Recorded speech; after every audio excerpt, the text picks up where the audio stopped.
Assalamualaikum warahmatullahi wabarakatuh.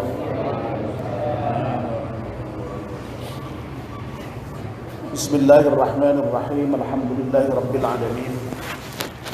Wassalatu wassalamu ala asyrafil mursalin sayyidina wa maulana Muhammad wa ala alihi wa sahbihi ajma'in. Amma ba'd. Ibu-ibu, bapak-bapak dan saudara sekalian, mari kita mulai kajian subuh kita dengan berdoa bersama-sama. Bismillahirrahmanirrahim. Asyhadu an la ilaha illallah wa asyhadu anna Muhammadar Rasulullah. Raditu billahi rabban wa bil Islam dinan wa bi Muhammadin nabiyyan wa rasulan. Rabbi zidni ilman nafi'an warzuqni fahman wa hukma wa alhiqni bis salihin. Amin. Kita masih meneruskan kajian kita tentang hadis-hadis yang menginformasikan kepada kita mengenai kriteria orang-orang terbaik. Yang kemarin baru saja kita selesaikan pembahasannya adalah hadis yang menyatakan bahwa orang yang terbaik di antara kamu adalah orang yang paling baik akhlaknya. Khiyarukum ahsanukum akhlaqa. Pagi ini kita akan membahas hadis yang lain. Hadis yang menyatakan bahwa khairukum li ahlihi. Orang yang terbaik di antara kamu adalah orang yang paling baik terhadap keluarganya.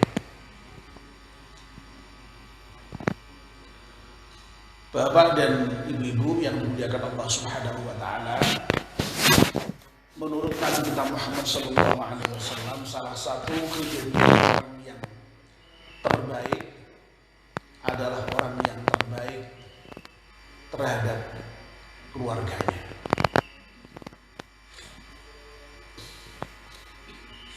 Ukuran bagaimana seorang itu bisa disebut sebagai terbaik terhadap keluarganya ini tentu saja ya mengacu kepada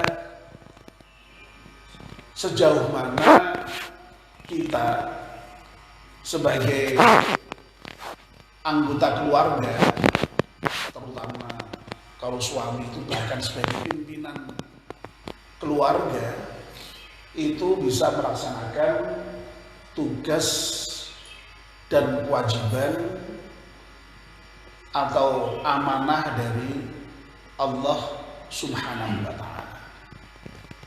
Semakin tertunaikan tugas dan kewajiban kita sebagai kepala keluarga dan juga anggota keluarga, maka berarti ya semakin baik pula itu posisi kita sebagai anggota keluarga atau bahkan pimpinan keluarga terhadap ahlinya, terhadap keluarga. Nah, kalau kita mengacu pada Al-Quran, misalnya adalah yang paling penting, kewajiban dari seorang pimpinan keluarga itu adalah tentu saja bagaimana seorang pimpinan keluarga itu yang bisa memimpin keluarganya. Dalam salah satu surat Al-Quran yang sangat terkenal, yang sering dibaca,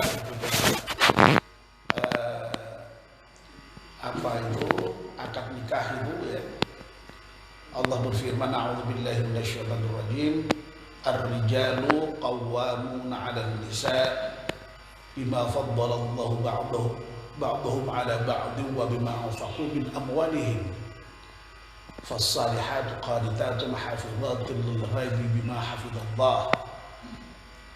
Al-ayah. laki-laki itu adalah pemimpin bagi kaum wanita. Dan itu karena laki-laki itu dilebihkan atas yang lain oleh Allah Subhanahu wa Ta'ala, karena laki-laki itu memberikan nafkah kepada wanita itu. Jadi di antara tugas dan kewajiban seorang pemimpin dalam ini laki-laki terhadap perempuan dan keluarga itu adalah memberikan nafkah kepada wanita, istrinya, dan tentu saja adalah anak-anaknya. Nah, adapun yang wanita itu kewajibannya fassalihatu qanitatun hafizatun lil ghaibi bima hafizallah. Wanita tugasnya qanitat, tunduk taat kepada suami dan menjaga diri ketika suami tidak ada di rumah, ya, karena itu memang diperintahkan Allah untuk menjaganya. Nah, ini merupakan kewajiban yang paling umum dan yang paling penting tentu saja. Nah, kewajiban-kewajiban yang lain, ya misalnya yang sangat penting juga, misalnya seorang kepala keluarga itu memiliki tanggung jawab untuk keselamatan dirinya dan keluarganya dari siksa neraka. Anfusakum wa ahlikum nar. Jagalah dirimu dan ahlimu dan keluargamu dari siksa neraka. Nah, tentu saja neraka ini maknanya luas, tidak semata-mata neraka di akhirat nanti, termasuk juga neraka kesengsaraan di dunia ini pun juga kita harus menjaga betul. Ya, jadi tugas seorang kepala keluarga itu ya bagaimana menjadikan keluarganya itu selamat, sejahtera di dunia dan di akhirat, terlepas dari kesengsaraan di dunia dan juga lebih-lebih di akhirat. Nah, ini tidak mudah, ini tidak ringan tugasnya, tidak ringan. Ya. Nah, itulah yang harus dilaksanakan oleh pimpinan keluarga, ya. Sehingga Nabi itu sangat mengingatkan betul tentang bagaimana seorang laki-laki itu memegang amanat terhadap perempuan itu, terhadap keluarganya itu. Nah, karena tidak berat, karena tidak ringan, berat. Maka kalau orang bisa menunaikan tugas itu, ya, tadi Nabi memberikan penghargaan orang yang bisa menunaikan tugas sebagai kepala keluarga dan kemudian bisa melaksanakan tugas-tugas dan kewajiban sebagai kepala keluarga, dan termasuk juga anggota keluarganya bagaimana dia melaksanakan tugas-tugas sebagai anggota keluarga. Istri bertugas sebagai seorang istri, karena kedudukan kita ini kan masing-masing luar beda-beda. Nah, siapapun punya hak untuk disebut sebagai yang terbaik selama dia bisa menjalankan tugas-tugas itu dengan sebaik-baiknya. Nah, tentu saja ada prinsip-prinsip umum, ya, misalnya di dalam berkeluarga itu harus saling ta'aruf, saling mengenal, ya, karena dengan mengenal itu lalu ya tidak sekedar mengenal nama, mengenal keluarganya, ya, asalnya, tapi lebih dalam lagi mengenal seluruh sifat-sifatnya, sehingga dengan mengenal sifat-sifatnya itu lalu kita bisa menjaga diri dari kemungkinan-kemungkinan hal-hal yang tidak baik. Sebab kalau misalnya kita tahu si istri kita tidak suka ini misalnya, kalau kemudian kita lakukan itu pasti menyebabkan persoalan yang tidak mudah, ya, atau sebaliknya. Jadi mengenal itu penting, saling mengenal. Nah tentu saja juga harus saling ta'awun, saling tolong menolong. Ya. Tolong menolong pasti penting gitu. Ya. Tidak harus misalnya saklek, wah ini tugas laki-laki, ini tugas perempuan. Ya. Ya. Tidak. Dalam prakteknya dalam kehidupan rumah tangga dituntut saling tolong menolong. Ya. Ya. Tidak hanya itu, kemudian masih ada lagi misalnya tawasul, saling nasihat menasehati, wasiat mewasiati, sehingga kemudian dalam keluarga itu ya, karena memang siapapun yang ada di keluarga itu baik suami, istri maupun anak itu lemah dalam artian bisa saja memang salah.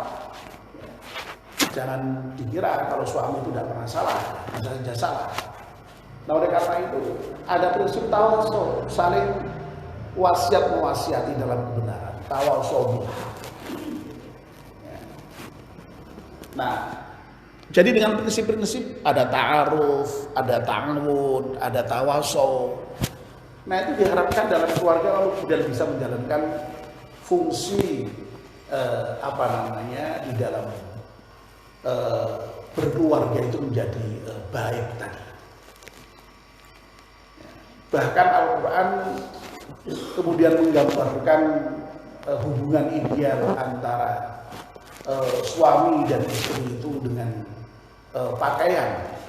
Hunna libasun lakum wa antum libasun lahun. Ya. Mereka para perempuan, para istri itu adalah pakaian bagi laki-laki dan laki-laki pakaian bagi para suami, para istri maksud saya. Nah ini menunjukkan hubungan yang sangat luar biasa, hubungan saling tadi, saling mengasihi, tarahum. Tadi sudah saya sebut ada ta'aruf, ta'awun, tawasul, tarahum. Tarahum itu saling kasih mengasihi. Nah ini kalau dikembangkan semua dalam keluarga, maka insya Allah siapapun yang ada dalam keluarga itu bisa menjalankan fungsi-fungsinya dengan baik. Nah ketika bisa menjalankan fungsi dalam keluarga dengan baik, maka seseorang itu bisa disebut sebagai telah berhasil menjadi pimpinan keluarga, menjadi anggota keluarga yang baik, dan itu disebut sebagai nabi, sebagai orang yang terbaik. Nah, lagi-lagi sebagaimana kemarin dalam kaitannya dengan orang yang terbaik akhlaknya itu, orang yang terbaik di antara kamu adalah orang yang terbaik akhlaknya, dan Nabi adalah orang yang terbaik akhlaknya. Dalam hal orang itu baik terhadap keluarganya, ya tidak ada lain yang lebih baik kecuali Nabi kita Muhammad Sallallahu Alaihi Wasallam. Kata Nabi, wa ana khairul li ahli, dan aku adalah orang yang terbaik terhadap keluarga. Dan kemarin sudah saya sampaikan sekelumit kisah ya, ketika Aisyah ditanya mengenai perilaku Nabi Muhammad Sallallahu Alaihi Wasallam dalam berkeluarga. Apa jawab Aisyah kemarin? Ada yang masih ingat? Karena kullu amrihi ajaba. Semua yang ada pada Nabi itu mengagumkan. Jadi tidak hanya baik, ya, mengagumkan. Ajaba itu kalau bahasa kita ya ajib itu ya tidak mengagumkan tadi, luar biasa. Tidak sekedar baik, mengagumkan dalam segala halnya. Nuwun sewu bahkan ya termasuk dalam hal ya kalau dalam masalah-masalah yang sifatnya akhlak, Ya itu jelas ya. Sampai dalam hal terkait dengan kewajiban khusus seorang suami terhadap istri pun Nabi juga digambarkan sebagai yang terbaik. Ya. Jadi luar biasa Nabi.